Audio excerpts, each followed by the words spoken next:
Hello, everybody. I'm Maria Horelli-Rosenlew. I come from the Scaling School, and we work with founders to help them accelerate the transition from startup to scale up. And we deliver hands-on tools.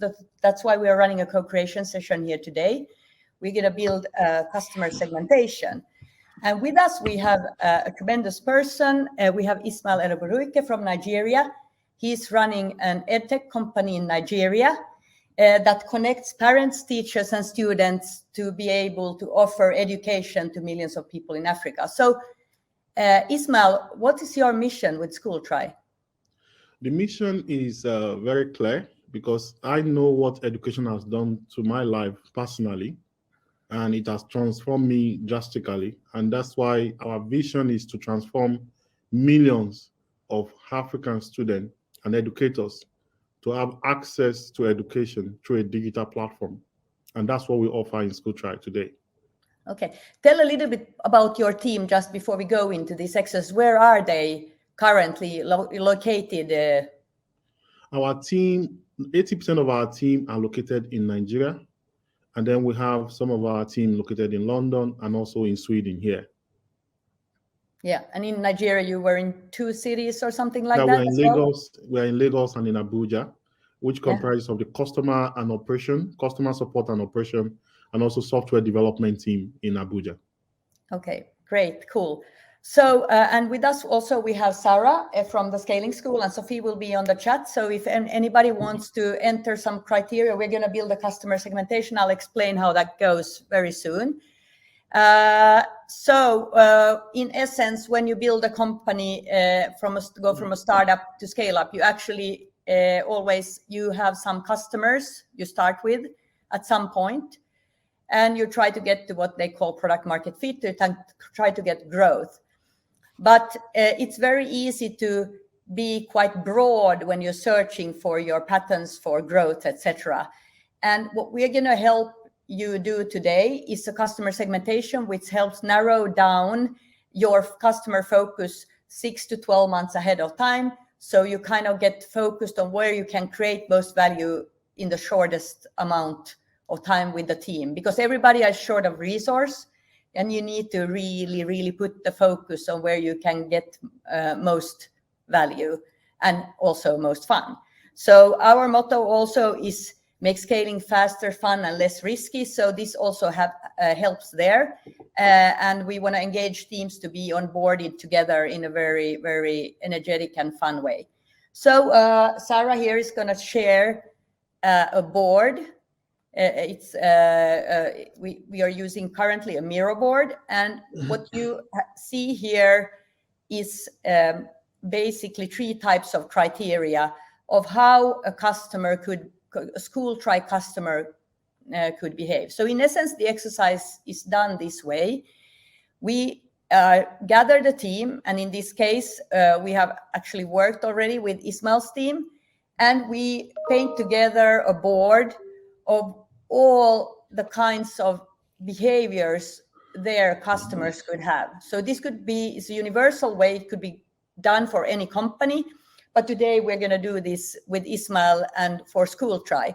So Ismail, would you like to describe, for instance, one of the criteria that you see on the board, why they are there? Yes, especially when you want to scale as a business. What we have learned from the Scaling School is we have to categorize how we go to the market. And these are the criteria that we have prioritized, because having the possibility to be onboarded on SchoolTry requires a great internet access, which makes it a very great criteria for any school owners to have, or school stakeholders. Another one is location. We know that we have different levels of schools, especially in Africa. It's not like in Europe here where you have every accessibility to education from all locations. In Africa, we have the city, we have the suburb. So we also categorize criteria based on location so that we can go to the market, focus on that part of the customer. And then we also have the teacher's age. Based on our experience, we know that the teachers of the internet age, they are very easy to train and they adapt to technology very quickly. So these are the three major material criteria that we have selected in School Try based on guidance from Scaling School. Thank you, Ismail. So what we are going to do now, like we are going to add a few more criteria to the board. But before we do that, so this goes in a very logical, nerdy way. So for internet access, you can add sub-values to this board. What would those be? It's kind of yes, right?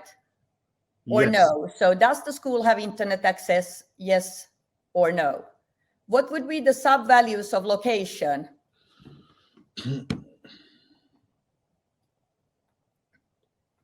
Either suburb or city or rural areas. Yeah. Okay. So Sara here is guiding us through the board.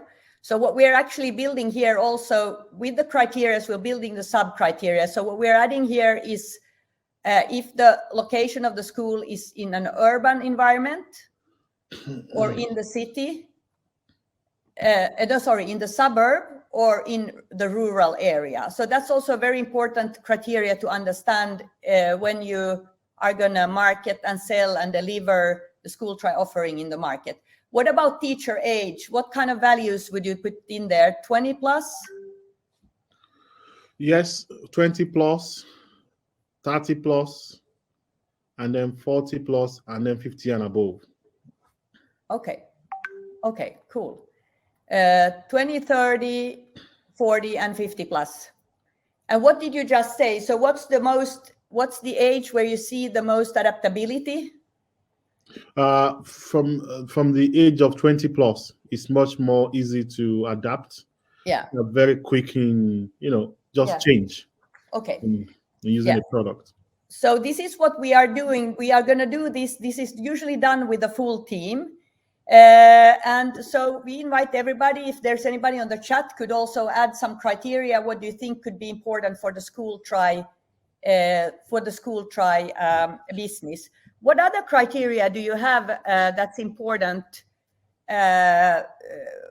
What would you say about the teacher's IT level? Is that an interesting one? Yes, IT level of the teachers is also very important. Of course, as we mentioned, the age.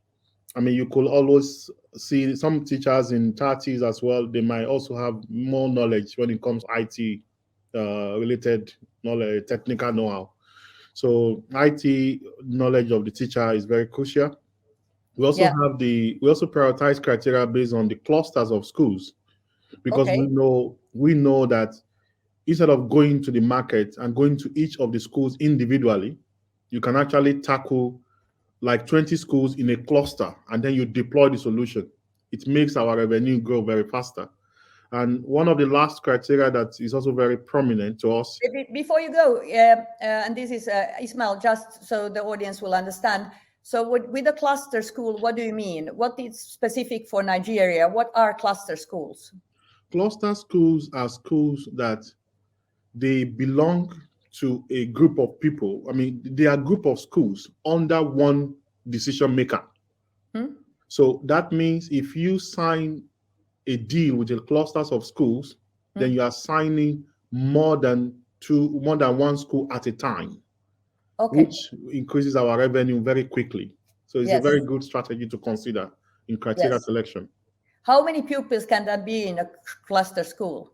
So we can have, if you have an average of 500 students in a school, so instead of chasing one school at a time, you can have 20 schools in a cluster, and that gives you around 10,000 students at a go. Very, very interesting. So what would be the sub-values, yes or no, of course, right? Yes or no, yes. Okay. So what else do we have? What about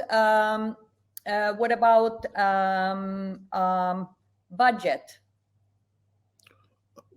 Yeah, the school budget is also very important. Yes, I mean, most of the schools, they need to have a budget to adopt this kind of technology as an additional value to their schools. So budget is also a major criteria that we look into. So we categorize that when we visit the school. We ask them those kind of questions so that we know if they are willing to pay and how soon can they pay for the service. Yes. Okay, cool.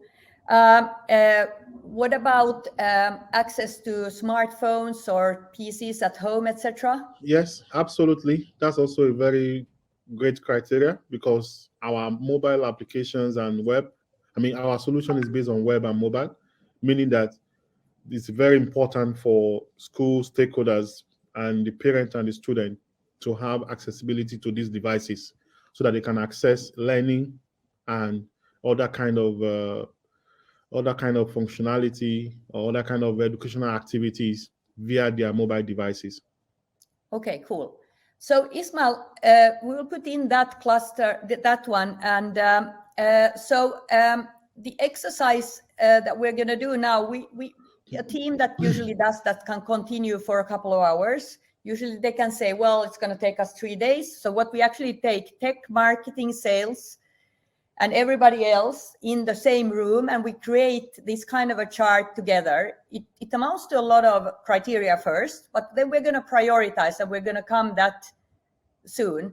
So how many people were we in this exercise together, Ismail, when we did this? We were close to 20 when we did it. Mm-hmm. And that comprises of different kind of skill sets within the team. Yeah. So we were, and your investor was in the room as well, right? Yes. So we did it.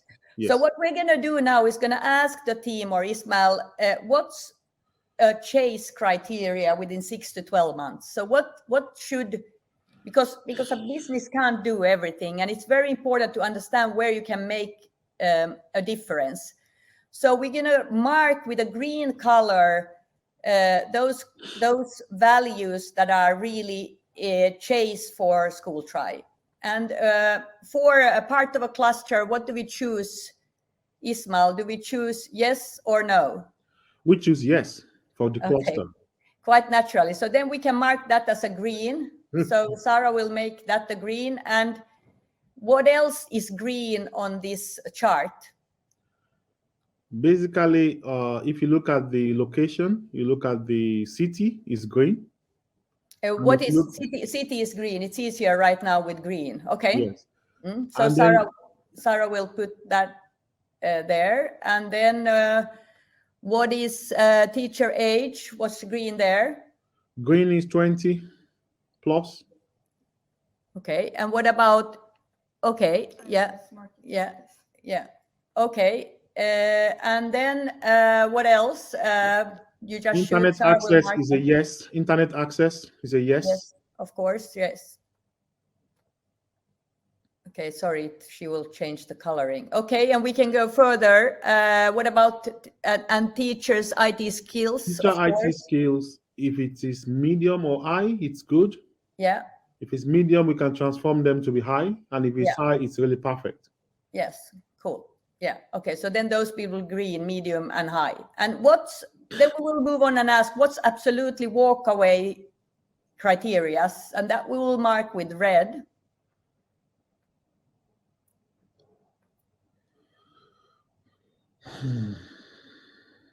So what's red? What's walk away? Of course, internet access, I guess. If you don't have internet access, well, it's a walk away, really. Yeah.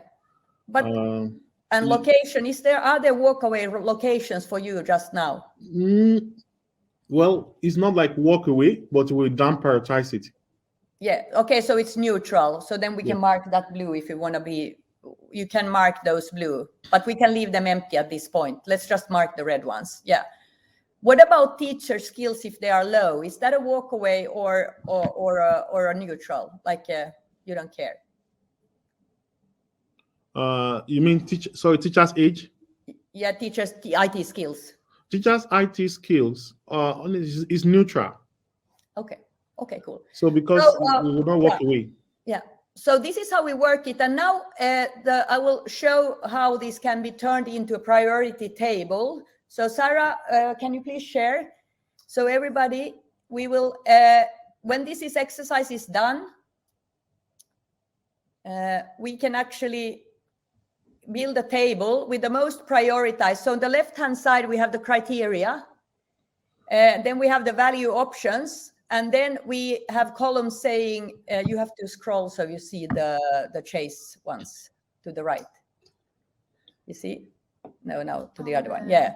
So there you see what is chase. So if you take internet access, chase is yes, you can put your cursor there, Sara. And then walk away is no. You can put your cursor to the walk away part. And then you can see, if you scroll to the right-hand side, that you have a column for marketing, what marketing can do in terms of this, what product can do, and what delivery support can do, and what strategy angles you can. So in essence, you can build a table that's based on the behavior of the clients and actually set your whole operational plan for each of the functions, which are very crucial to tie in for a company. So for instance, if you look at internet access in product actions, you can actually note that you need to have a product that works on when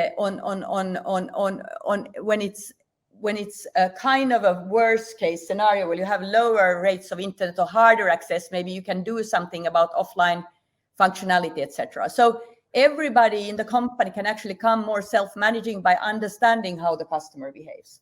So we can now go back there, and I have a few questions to you, Ismail.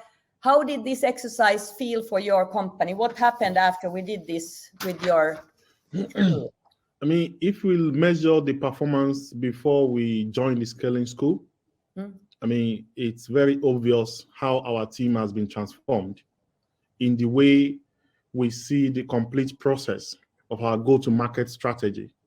I mean, especially when we're about to scale now, you will need to really focus on the efficiency and the effectiveness when we are doing our go-to-market strategy.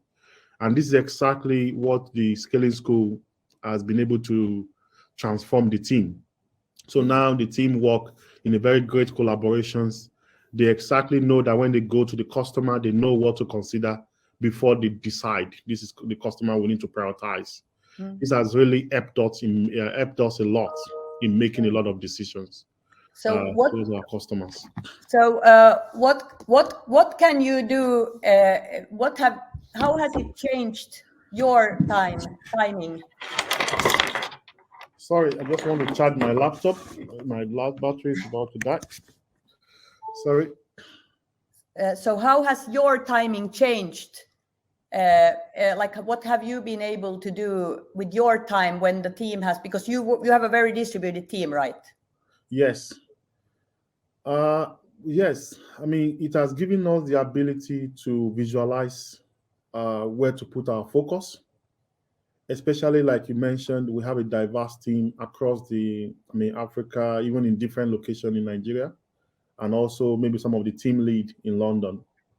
So it has given us the ability to visualize all the activities and to be able to do necessary mappings on how the team can collaborate and acquire a very great result in the end.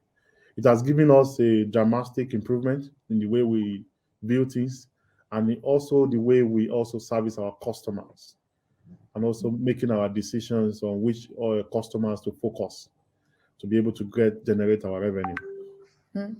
So, Ismail, what did we do as an exercise after the customer segmentation? We did a team exercise. How did that work? Yeah, we were able to get a lot of feedback from the team after the workshop when we did the team exercise. Get the team feedback and also be able to improve on what we have actually categorized in terms of criteria, in terms of selection ways.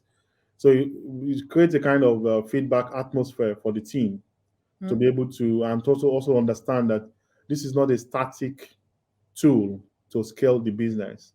It's something that we need to continuously look into it and then adapt and also improve on the way we do things.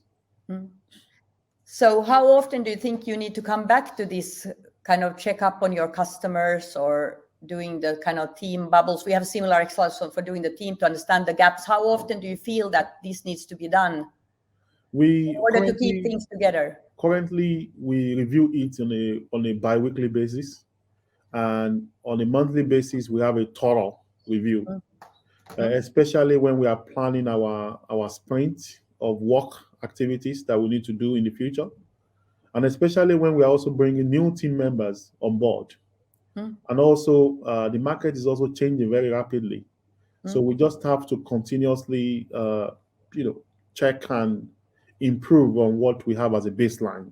So we see this as a baseline, and we have a continuous improvement on how the most important part of it is the methodology from the scaling school is clear, and it has helped us to understand what we need to look into before we make some changes.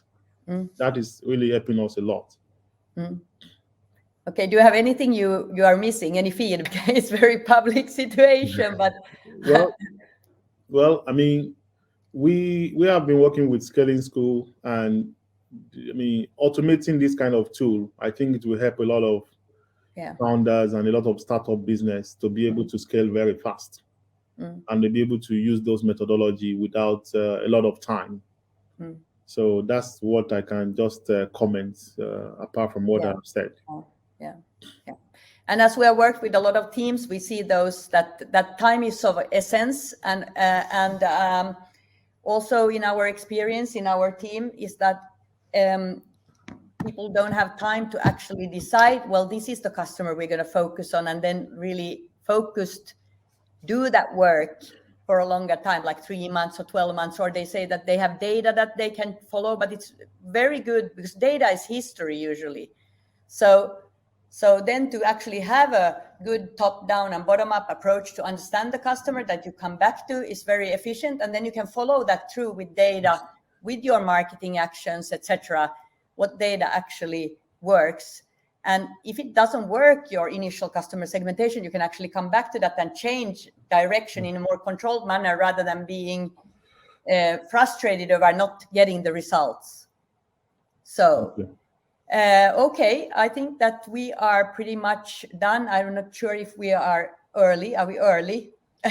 we do have some requests here. Oh, we have? Yeah. Do we have that? No messages, but we do have people who have asked to questions. Yeah, camera. But if you are still interested in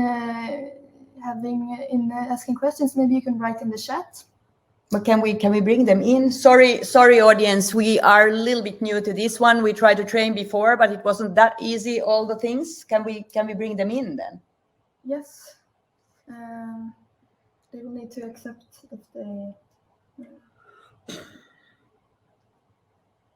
We asked people to actually come into the session if they want to ask questions, but we don't know if they are doing that. I have accepted them, but yeah. Please ask to join if you have any questions. It can be scary to do so. Yeah, you can write in the chat as well. Okay, we still have a session, but what we can do is we can go actually back to the chart. We can share the results, and we can check a couple of those criteria that we have there, so it becomes more clear with the spreadsheet. Yes. Should I show the mirror board or the Excel? You can show the Excel. Yes. Vad sa du? Yeah. Okay. So then we can look a little bit more about this board. So when you are going to create if you do this in exercise with your team, you will end up having a lot of criteria, like maybe 30, or depending on the complexity and how creative you are. Important thing is when you do the Miro board is that you let everybody speak in the room. So your facilitation skills will be very, very needed.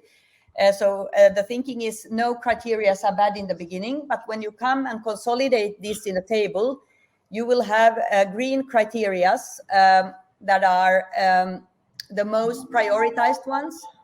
And then you can have criteria that are less important for the main business. So if we go from up, you can go, are we on the top one, Sara? Yes. So internet access is really crucial as a criteria.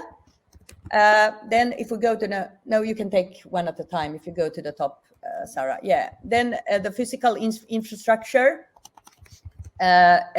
sorry, where are we?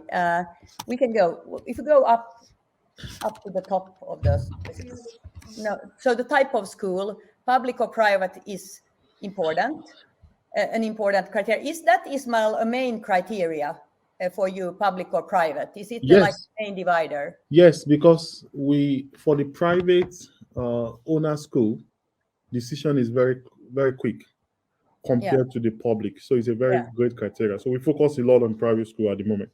Yeah, you should put the Chase on the right-hand side, Sara, so you see the Chase criteria. So, okay, so that's a green criteria. That means it's one of your main criteria, right? Yes. And then we had the level of school. That's also important. You're focusing on K-12 or? K-12, our major focus is K-12. Yeah. Would you really be, so one question you do, Ismail, are you still too nice? You're still having tertiary as a neutral. Are you sure it shouldn't be on walkaway? I'm kind of challenging you a bit here, but is it hard to actually take these decisions to prioritize? Right now, we cannot even walk away from tertiary because they are seeing a great work we are doing in the K-12, and we are getting a lot of requests in tertiary. The only thing is that we are not putting any costs or any business development cost on tertiary at the moment. Okay, so you're selling what you have to them? Yes. Okay. All right, then next we already talked about internet access. Physical infrastructure is important. If we go a little bit down, so what you can also divide, you can do decision maker criteria. Let me see here. For instance, the markets, that should be a green one, right? We're talking which markets. So you're chasing Nigeria, Ghana, and Cameroon? Yes, at the moment. Yeah. And why do you think that you can do 3 markets at the same time? Well, we put our major focus is on Nigeria today. Yeah. But we have some requests coming from Ghana and Cameroon, and that's why we just and now even a few weeks ago we are also getting requests from South Africa. Okay. But should they maybe be on neutral or not on Chase, or is it so that you can really run a multi-market operation right now? I think we will put them on neutral. Yeah, but maybe we can change that. So this is how you work with the chart, that like 6 to 12 months from now, can you really do this or not? So this is how you can work with this and really massage it. So I guess from the start session, how long did it take for you, Ismail, to actually finish this one, conclude this, and then change your go-to-market from this and prioritize? You mean the entire from? Yes, from the first workshop till you did your new go-to-market strategy, etc. It's about 4 to 6 weeks. So yeah. Okay, I think that we can come back to the main. We can close the sharing. And now you have seen how you can create a customer focus and help you accelerate your business fast with your full team to your product market fit. This can also be used by larger companies for customer focus groups, but we chose to focus on startups since that's where the behavior is the quickest. And if you have any use of this, we wish you the best of luck. We are available in a Q&A session after this, yes, I guess. We will be in the... And you can reach us at thescalingschool.com. So, and Ismail, thanks for attending. Thank you very much for your time. It was really, really fascinating to work with your team. Thank you very much. Okay, we really thank you. Working with you too. Bye-bye. Bye-bye. High five, Ismail. Bye-bye. Bye. Okay. Thank you guys for listening. And yeah. I hope you enjoyed. Yes.